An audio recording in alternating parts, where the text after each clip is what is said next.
Tous, vous êtes en train de vous dire, mais pourquoi a-t-elle un casque? Alors, bonjour à tous et bonsoir. Nous sommes vendredi, et donc, vendredi, fin de la semaine, j'ai eu une journée assez infernale et j'ai eu envie d'un instant de lecture comme une soif intense. Et étant donné que je suis toujours dans le bouquin de Max Jubilo, un bon roman, La fille aux yeux bleus, eh bien, qu'est-ce que j'ai fait pour me détendre? J'ai foncé sur mon roman.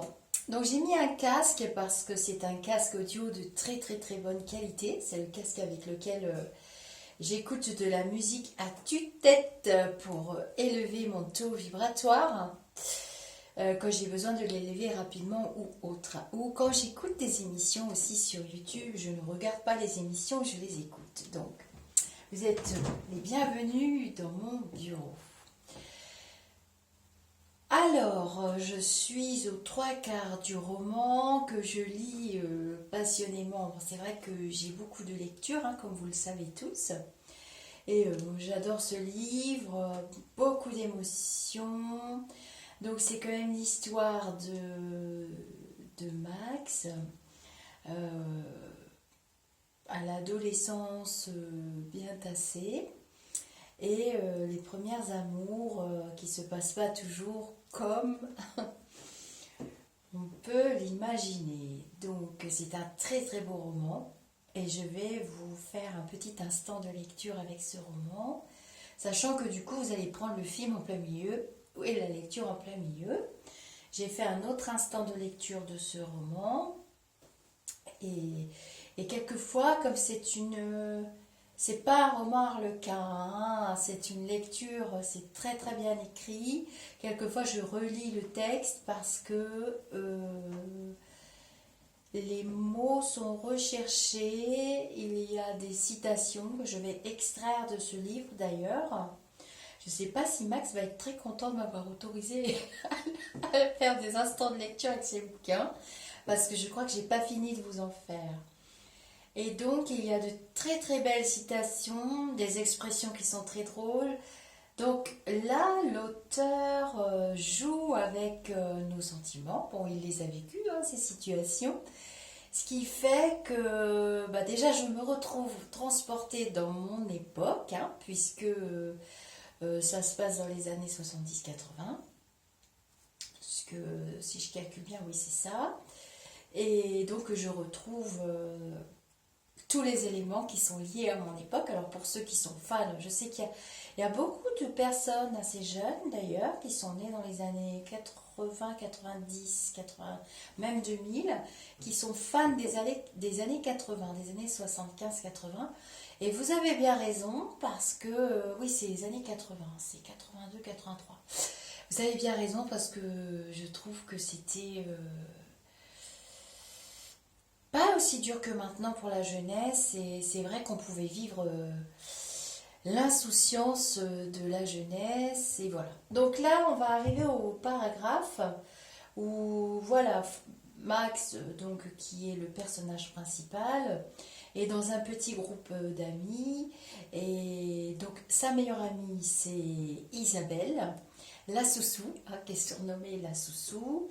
Et donc, ils sont quatre. Il y a Christelle, il y a Isabelle, et Christelle a un petit ami. Il y a la sœur d'Isabelle aussi. Alors là, le paragraphe sur Daniel, il faut que je vous le lise absolument parce que ça m'a bouleversée. En fait, je vous avoue que si j'avais connu Max, si le destin avait fait que voilà, je rencontre Max, moi Lisa, quand il était à cette époque-là, j'avoue que je pense que toutes les filles seraient amoureuses de Max. Mais Max n'a pas d'amoureuse. Je vous dévoile pas toute l'intrigue.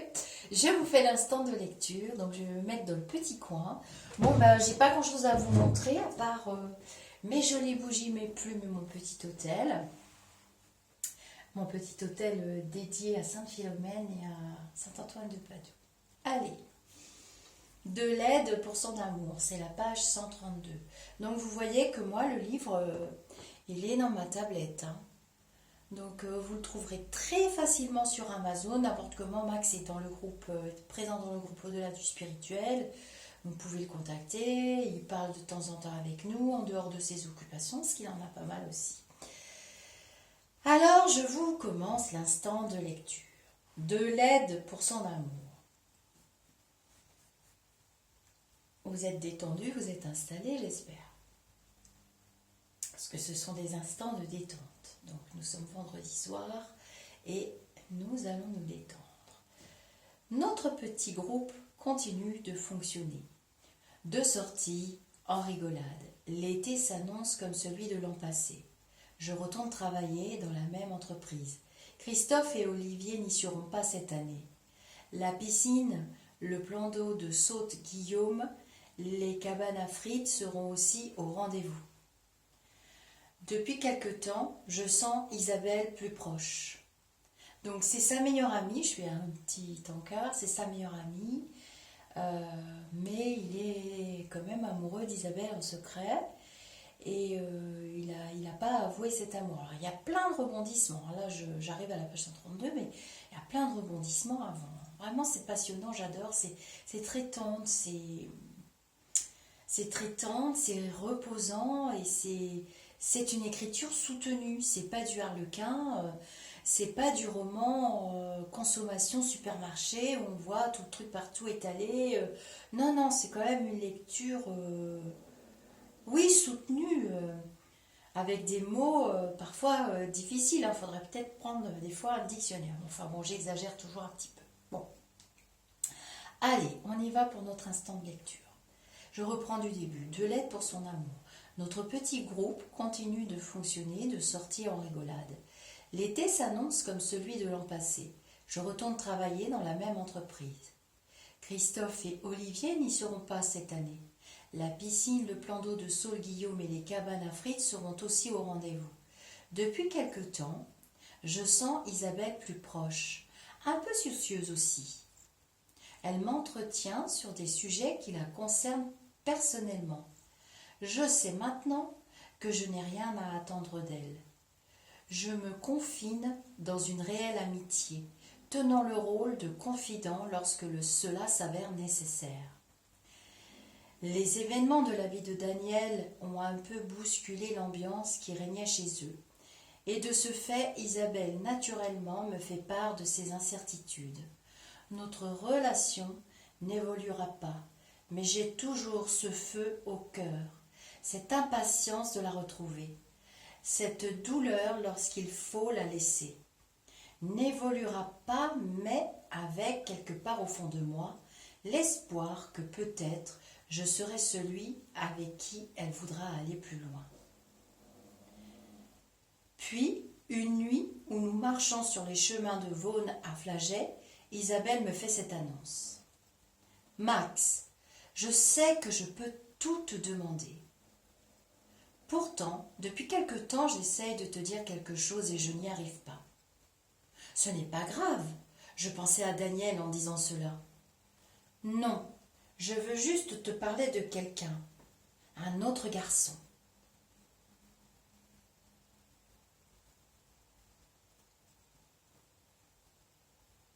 Je n'ose rien dire. J'attends la suite en ayant peur d'avoir compris. Je peux? Cela ne te dérange pas? Bien sûr que non. Allez, n'hésite pas plus longtemps. Eh bien voilà.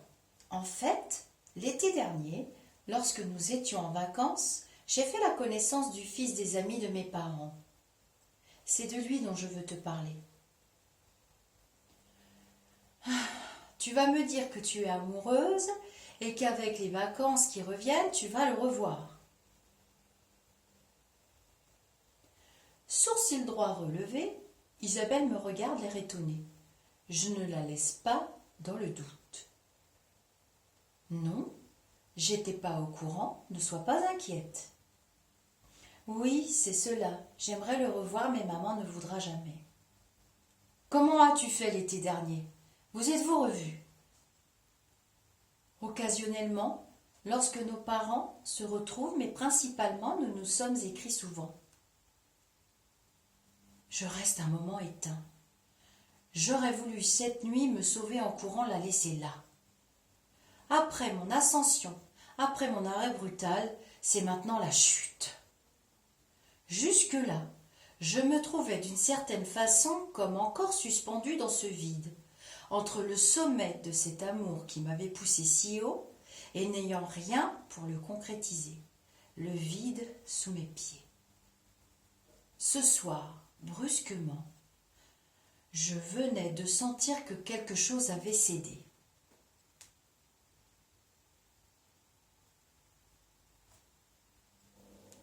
Bien sûr, tu sais que je ne suis pas vraiment surpris, c'est normal, donc tu cherches à le revoir, c'est ça? Oui. Bien. Mais moi, qu'est-ce que je viens faire là-dedans? Il habite Beaune. Jamais maman ne me laissera y aller seule. Mais avec toi, oui. Ma chute venait de prendre fin. Je m'étais écrasée dans le puits de mes sentiments sans fin. Je m'étais toujours plus ou moins attendue à cette situation. Et malgré cela, cette annonce me sonnait pour de bon.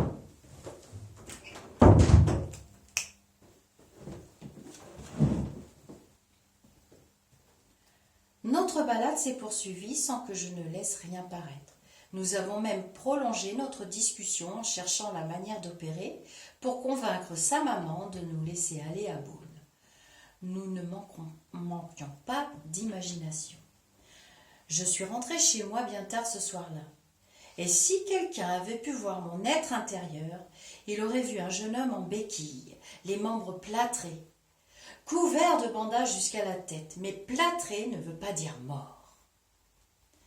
J'avais décidé de continuer dans cette voie pour Isabelle, puisque mon cœur battait toujours aussi fort pour elle, décidé de l'aider dans ses démarches. Accepter aussi de trahir pour elle la confiance que Madame Souvigné mettait en moi.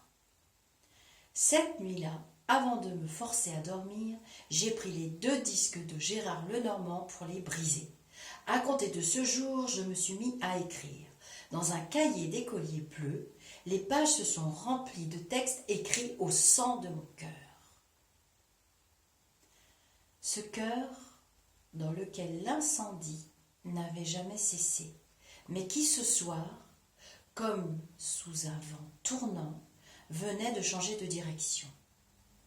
Feu qui de lumière d'un phare, alimenté par l'énergie de l'amour, devenait soudainement incendie rageur, poussé par l'ouragan de la peine et s'auto-détruisant car n'étant plus alimenté par les sentiments qui l'avaient fait naître. Ces soirées n'étaient pas désagréables puisque j'étais tout de même auprès d'Isabelle, même si ce n'était pas à moi qu'elle tenait le bras. Lors des vacances estivales de cette année, comme je me suis retrouvée une nouvelle fois seule à la maison pendant un mois, il est parfois arrivé que nos sorties nous conduisent à Vougeot, à la maison où nous pouvions disposer de tout notre temps sans être dérangés. Je me trouvais alors en compagnie de 2 couples, Christophe et Christelle, Isabelle et Thierry. Chacun d'eux s'installait dans une pièce, une chambre, et moi, je regagnais le jardin, la tente où j'aimais passer mes nuits d'été. Mon cerveau, dérouté sans doute, se déconnectait de cette réalité qui sans cesse me taraudait. Il se contentait de me faire agir pour rendre service, d'être celui qui leur permettait de se retrouver, tout en sachant là encore que la morale restait sauve, Isabelle et Thierry ne franchissant pas dans leur relation une certaine limite. À un certain moment de cette période, j'ai voulu marquer l'esprit de Thierry. Pour son anniversaire, je me suis un peu forcée à lui offrir un cadeau. Il était fumeur. J'ai choisi de lui acheter un beau briquet couleur or, pour lequel j'ai confectionné un paquet que j'ai confié à Isabelle. Je me suis forcée, mais pas tant que cela en fait. J'avais avec ce geste 2 objectifs. permettre que Thierry m'apprécie encore un peu plus et que ce présent soit l'occasion pour Isabelle d'entendre parler de moi par une autre personne.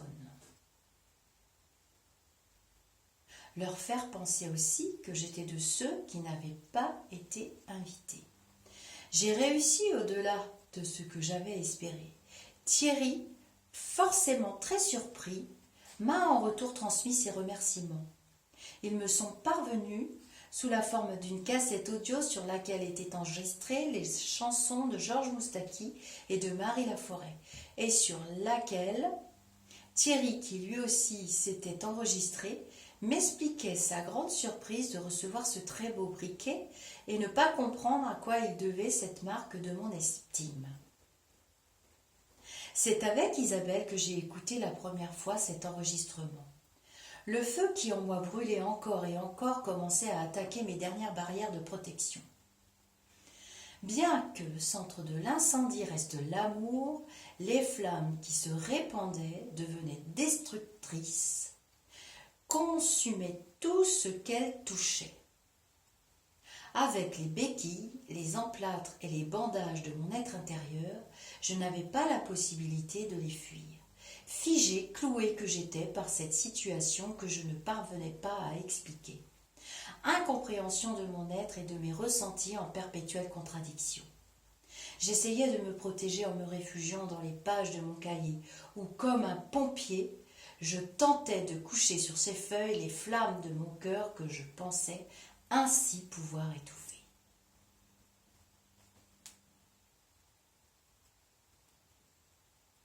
« 1984, sur le chemin de l'église. C'est un chapitre qui suit.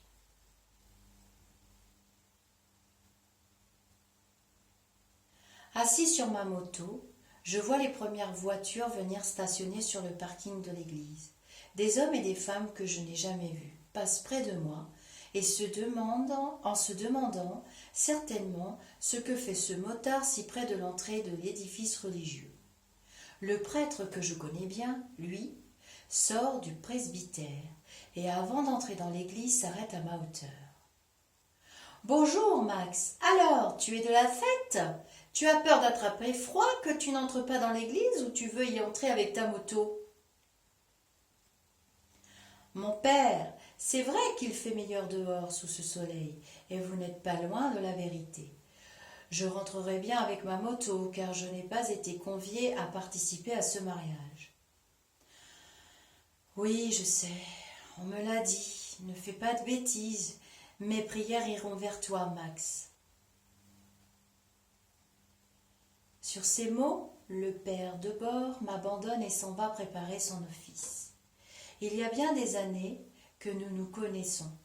Au catéchisme déjà, époque où je m'évertuais à décortiquer pour les comprendre les affirmations que l'on essayait de nous inculquer de l'histoire du christianisme. Mais grandir dans la foi, sans avoir besoin de comprendre comment d'un bâton levé on pouvait séparer les eaux de la mer, n'était pas mon fort, et de cette période, je ne conserve que le souvenir d'un échec. Il me manquait l'épreuve pour pouvoir croire. Échec qui s'est traduit par une barrière que j'avais dressée entre moi et lui, qui tentait de me détourner des convictions que j'avais déjà sur la vie à 10 ans. Mais il y a eu Isabelle.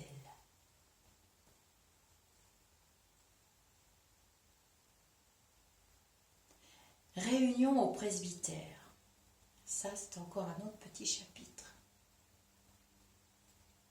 Je fais une petite pause. Donc, vous avez compris que Max a commencé à écrire très tôt, puisque ce livre, si j'ai bien compris quand même, est issu des petits cahiers qu'il a gribouillés. Hein? Donc, on va continuer le prochain chapitre. Alors, je ne fais pas des instants de lecture trop courts, parce que du coup, vous êtes très très nombreux à apprécier ces instants de lecture qui vous permettent, comme moi, j'espère en tout cas, de vous détendre. Donc, la lecture pour moi peut s'apparenter à une pause de méditation, aussi, puisque nous rentrons dans une histoire qui nous permet de nous évader. Allez, on y va. Réunion au presbytère. 1977. Les vacances d'été sont déjà loin derrière nous. Cette année encore, elles se sont partagées entre travail, sorties, balades et baignades, source de plaisir partagé. Bien que je me sente un peu à l'écart dans ce groupe que nous formions, où chacun avait son amoureux.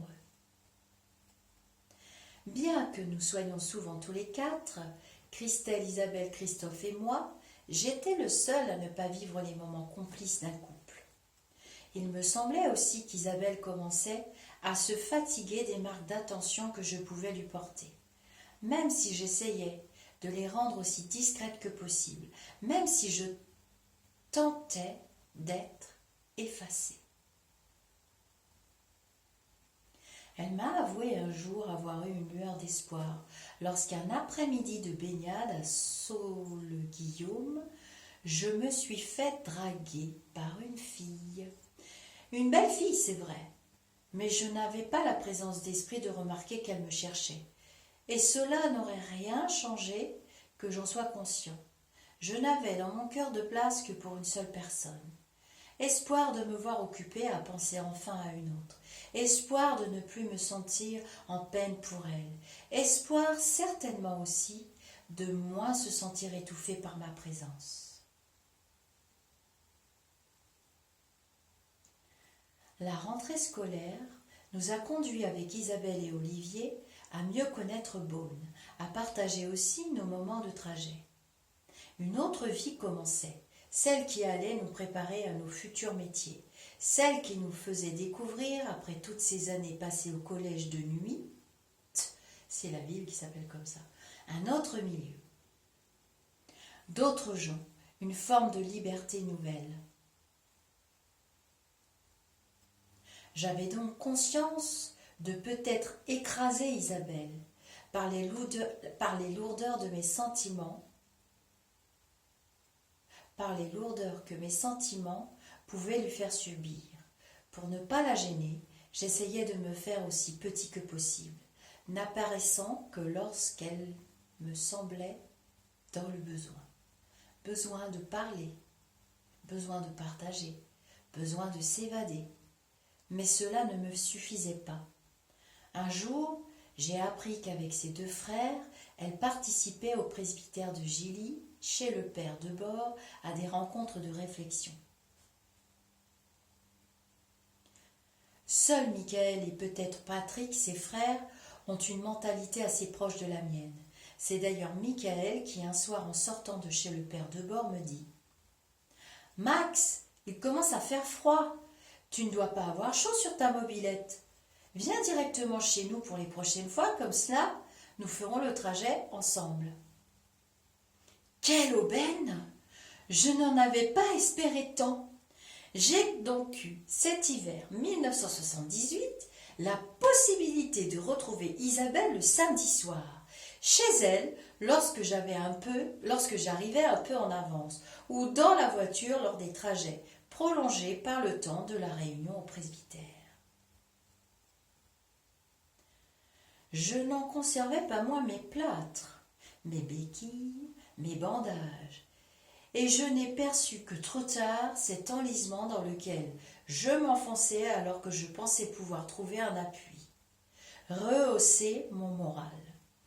Au cours de ces rassemblements, Isabelle, je ne pouvais que le ressentir, se tenait distante. Elle faisait partie d'un groupe et, traduisais-je, je venais l'envahir même là.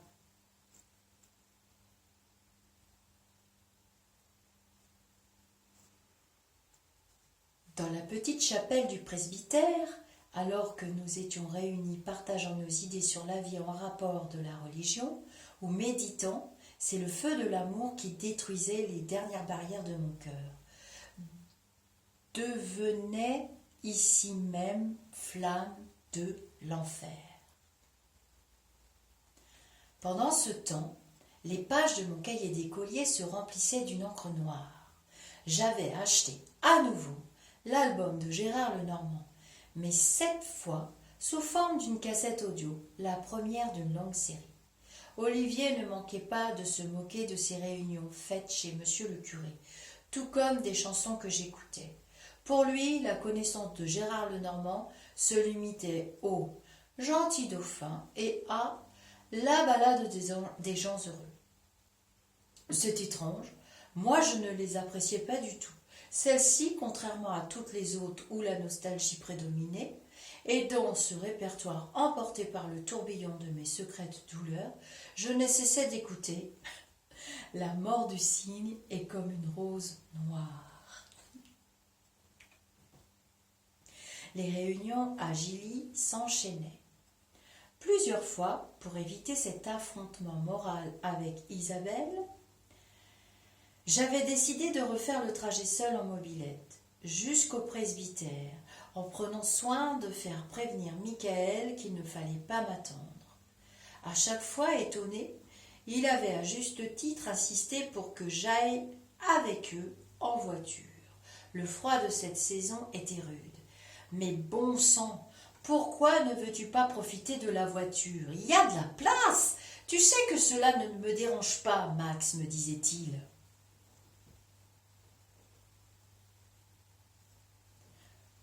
Le froid convaincant l'emportait sur ma décision. J'osais à nouveau profiter de sa voiture pour rejoindre le presbytère de Gilly. Inévitablement, l'incident devait arriver. Michael ne pouvait connaître mon tourment, et il n'avait ni à en subir les conséquences, ni même croire qu'il avait pu me fâcher au point que je ne veuille plus accepter son offre de covoiturage. Une fois encore, je prenais sur moi. Une fois de plus, l'acide qui me rongeait n'était visible de l'extérieur et ce qui devait arriver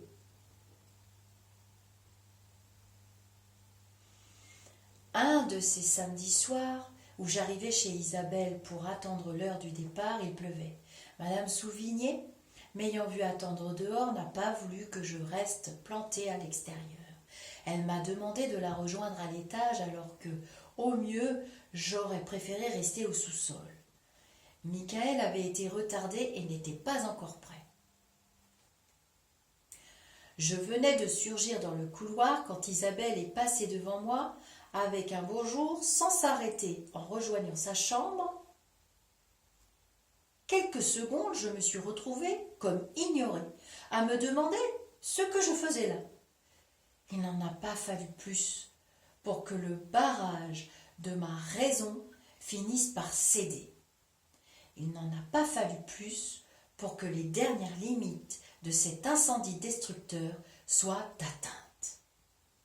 Seule, dans ce couloir, j'en ai profité pour rebrousser chemin. Je suis rapidement sortie de la maison pour enfourcher ma mobilette et retourner vers le refuge de ma chambre. Je venais de franchir un cap. Je venais d'éprouver de la colère. C'était la première fois qu'Isabelle me voyait sous ce jour, la première fois que je lui tournais le dos.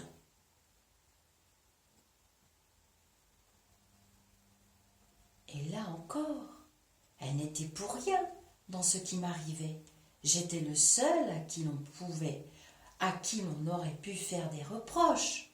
Enfin, je crois. Mes parents étaient absents ce soir-là. Moins d'un quart d'heure après mon retour, j'ai entendu sonner à la porte de la maison. Il faisait déjà nuit. Mais en descendant l'escalier pour aller jusqu'à l'entrée sans allumer la lumière, j'ai vu et reconnu au travers des fenêtres la voiture de Michael, qui attendait, moteur en marche devant la maison. Je distinguais, en même temps, une silhouette dont la main était encore sur la sonnette. Isabelle était là, à attendre que je vienne lui ouvrir. L'emballement soudain des battements de mon cœur m'a un peu freiné. C'était la première fois qu'elle venait sans être accompagnée de Christelle ou de Christophe. J'ai hésité à lui ouvrir la porte. « Allez, Max, ouvre-moi » m'a-t-elle lancé sur un ton suppliant. La partie haute de la porte était constituée d'une fenêtre que protégeait une ferronnerie d'art. Je m'étais arrêtée en bas de l'escalier. Je voyais derrière Isabelle, sur la place, Michael au volant de sa voiture. Il venait de couper la lumière des phares. Je n'osais pas regarder Isabelle qui attendait à quelques mètres de moi derrière la vitre. Ma colère n'était pas redescendue. Colère aussi dirigée contre moi, pour être partie de chez les Souvigniers sans rien avoir dit à personne sur un coup de tête. Je m'apprêtais à remonter dans ma chambre quand, avant que j'aie amorcé un demi-tour, Isabelle, à l'entrée, tentait de me retenir. « Max, attends, allez, ouvre-moi s'il te plaît. » Je me suis avancée jusqu'à la porte, n'ouvrant que la fenêtre. La grille séparait nos visages. Et là, dans le sombre de la nuit, dans le bleu de ses yeux, que j'ai toujours évité de fixer trop longtemps, j'ai, pour la première fois, vu couler les larmes d'Isabelle. Mes sentiments, contradictoires, luttaient férocement. Comment ai-je pu en arriver là? Faire du mal à celle que j'aimais. Des larmes coulaient de ses yeux. Mais je me suis dit qu'après tout, j'en ignorais la raison. Peut-être avait-elle eu des reproches de son entourage pour m'avoir laissé seule à mon arrivée. Peut-être qu'elle a été poussée à venir jusque-là pour s'y excuser contre son gré, d'où ses larmes. Pourquoi es-tu là, Isabelle? Michael m'a demandé où tu étais et pourquoi tu étais partie. Je suis désolée de t'avoir laissée seule tout à l'heure. Viens avec moi. Nous sommes venus te chercher pour aller à Gilly. Non, merci. Il n'en est pas question. Je ne viendrai pas. Qui est avec toi dans la voiture? Et pourquoi n'avez-vous pas pensé que j'étais déjà à Gilly? Michael nous attend. Il est un peu fâché contre moi. Nous revenons de la cure. Tu n'y étais pas, Max. Allez, viens. Tu veux te faire prier ou quoi? Tu ne me connais pas assez pour penser ça. Non, merci, certainement pas. Laisse-moi maintenant, s'il te plaît. Je reste ici. Je n'irai plus à ces réunions. Sur ces mots, alors que je repousse la vitre, Isabelle tente de passer quelques doigts au travers de la grille, m'empêche un instant de refermer, en me demandant une nouvelle fois de revenir sur ma décision. Puis, le cœur torturé par mes envies contradictoires, tout en restant dans le noir du couloir, je la vois me tourner le dos, la tête basse, et rejoindre son frère. Aussitôt la portière refermée, la voiture quitte la place. Une fois encore, je me retrouve face à moi-même. Je me demande si je n'aurais pas mieux fait de lui proposer d'entrer, d'entamer une discussion dans laquelle je lui aurais tout raconté depuis le début, au point où j'en étais. Mais mon choix a été différent. Je suis conscient d'avoir franchi une étape. Et en regagnant ma chambre, je réalise à quel point la torture que je m'inflige peut faire mal. Je ne sais plus où j'en suis. L'ombre et la mort, c'est un autre chapitre. Je ne sais plus où j'en suis.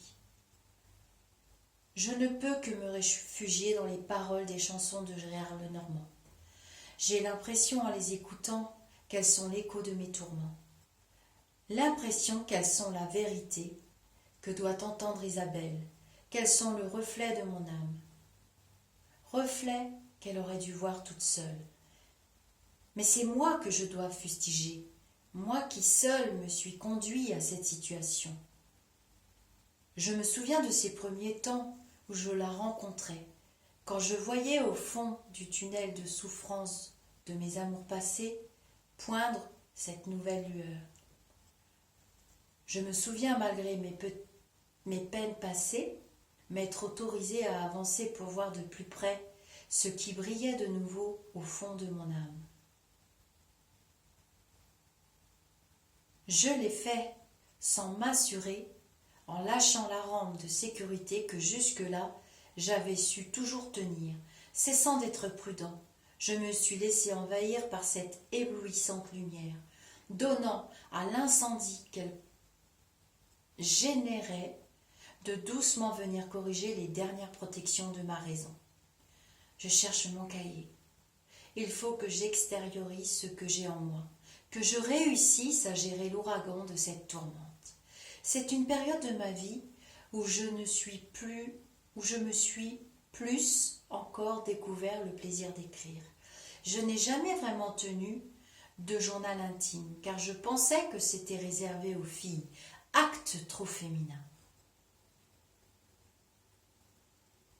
Filles qui, soit dit en passant, souvent, et l'air de rien, tentent par cet intermédiaire de faire savoir à qui veut bien lire leurs pages les instants de leur vie, leur joie et leur peine. Enfin, c'est ce que je pensais. Plaisir d'écrire au fil de l'eau mes ressentis, plaisir de traduire mes émotions par des mots. C'est ainsi que doucement je remplissais les feuilles de mon cahier bleu. Au commencement, je déversais sur ces pages des textes construits.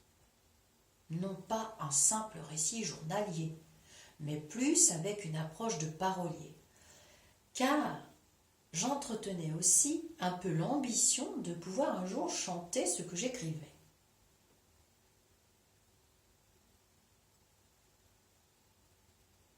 Puis, au rythme du feu qui me dévorait, au rythme des coups que j'encaissais, je suis passée assez rapidement à des textes de chansons, à des poèmes. Je définissais les poèmes comme une suite de rimes rythmées et surtout dont le sens pouvait être double. Bien que je ne le souhaitais pas, je pensais que quelqu'un pourrait un jour trouver ce cahier et je ne tenais absolument pas à ce que mes états d'âme du moment soient découverts. Je codais donc à ma manière ces récits. Enfin au début, puis rapidement, je n'ai plus eu le temps, plus eu la force ni l'envie de rédiger en dissimulant ce qui me taraudait. Je n'avais plus envie de travestir quoi que ce soit. Finalement, je voulais laisser une trace de ce qui m'arrivait. Puis, une trace à laisser, c'est une aide que j'essayais de trouver. La solution, me semblait-il, ne pouvait que venir d'une fin qui, seule, saurait me sortir du piège dans lequel je m'étais enfermée. Je ne voyais pas, après tout ce temps, après toutes ces années, aux pensées uniquement consacrées à Isabelle, comment je parviendrais à oublier. Le pourrais-je maintenant que je m'étais engluée dans l'espoir qu'un jour elle verrait que je suis là, que je suis celui qu'elle attendait et cherchait, Dieu sait, toutes les prières que je lui ai adressées. Dieu, fais qu'un jour Isabelle m'aime. Les prières d'un côté et les vœux de l'autre. Je n'ai pas manqué une occasion de réaliser un souhait. Comment ai-je effeuillé d'innocentes pâquerettes pour deviner si elle m'aimait? Un peu, beaucoup, à la folie ou pas du tout. Combien d'allumettes enflammées ai-je tenu jusqu'à ce que leur bout de bois soit entièrement consumé pour avoir le droit de faire un vœu? Combien ai-je attendu de voir la première étoile filante, le premier flocon de neige, la première hirondelle, le premier papillon, pour à cette occasion adresser au ciel mes vœux. Jamais je n'ai perdu espoir, jamais jusqu'à maintenant, mais là, vraiment, il fallait que je parvienne à trouver une fin à ce supplice. Je ne sais plus où j'en suis. Mes prières s'évanouissent sans portée.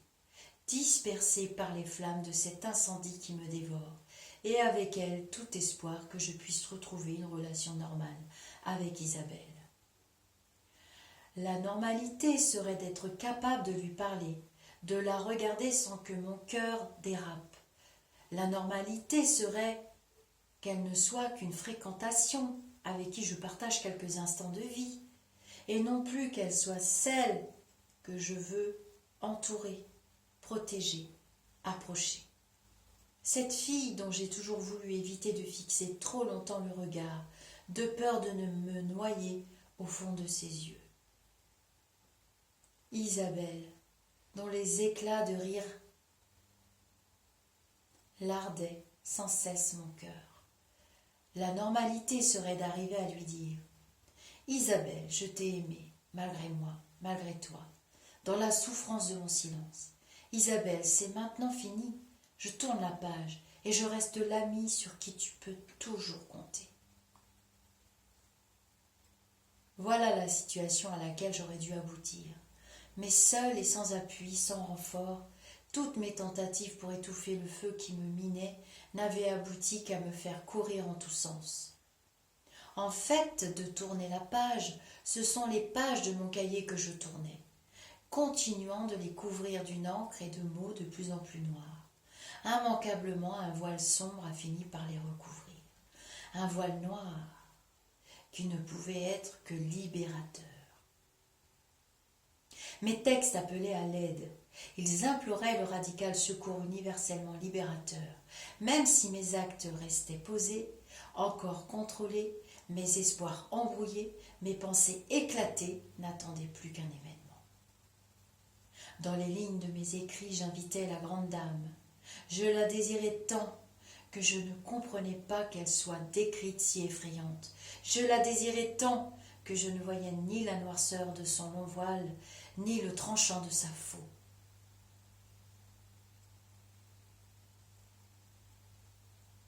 Je ne jouais pas encore avec elle, mais je l'attendais. Mes prières adressées au ciel n'étaient plus pour qu'un jour Isabelle m'ouvre son cœur, mais sondaient la frontière de la vie pour que Dame la mort ouvre sa porte et vienne abréger mes tourments. Ma décision était scellée.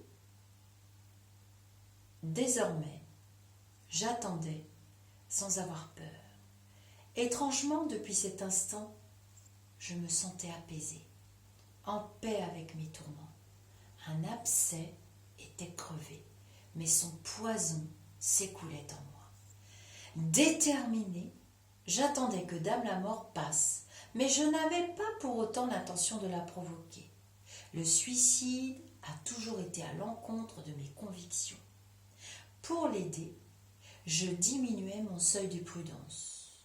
Je devenais même risque tout à la moindre provocation, prête à parier n'importe quoi. Pour moi, c'était maintenant les jeux de la mort. Lorsqu'avec Olivier, nous circulions à Mobilette la nuit, j'éteignais mes phares ou tentais la traversée de la route nationale sans vérifier si aucun véhicule n'arrivait. Une roulette russe en quelque sorte.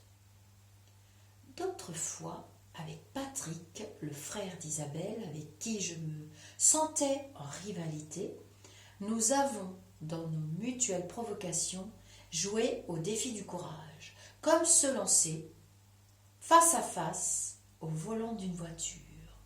Le perdant était celui qui se détournait le premier. Dans ces joutes d'un autre temps, j'ai toujours conservé ma trajectoire et de fait gagné ce type d'affrontement. Patrick, qui pourtant était une tête brûlée, me serrait la main en ne manquant pas de me dire dans un éclat de rire « Oh, t'es cinglé, Max !» La vie continuait malgré tout, et entre Isabelle, Christelle, Christophe et moi, l'amitié était là. Elle continuait de nous réunir et de nous faire partager nos sorties, nos projets et parfois nos confidences aussi. Enfin, je recevais les confidences de ceux que je considérais comme mes amis, plus que je ne leur en faisais. Je ne voulais pas que mes problèmes personnels deviennent source de moquerie.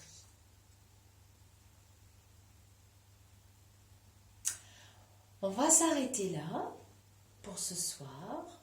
Donc, nous sommes à la page 151 du très beau livre de Max Jubilo.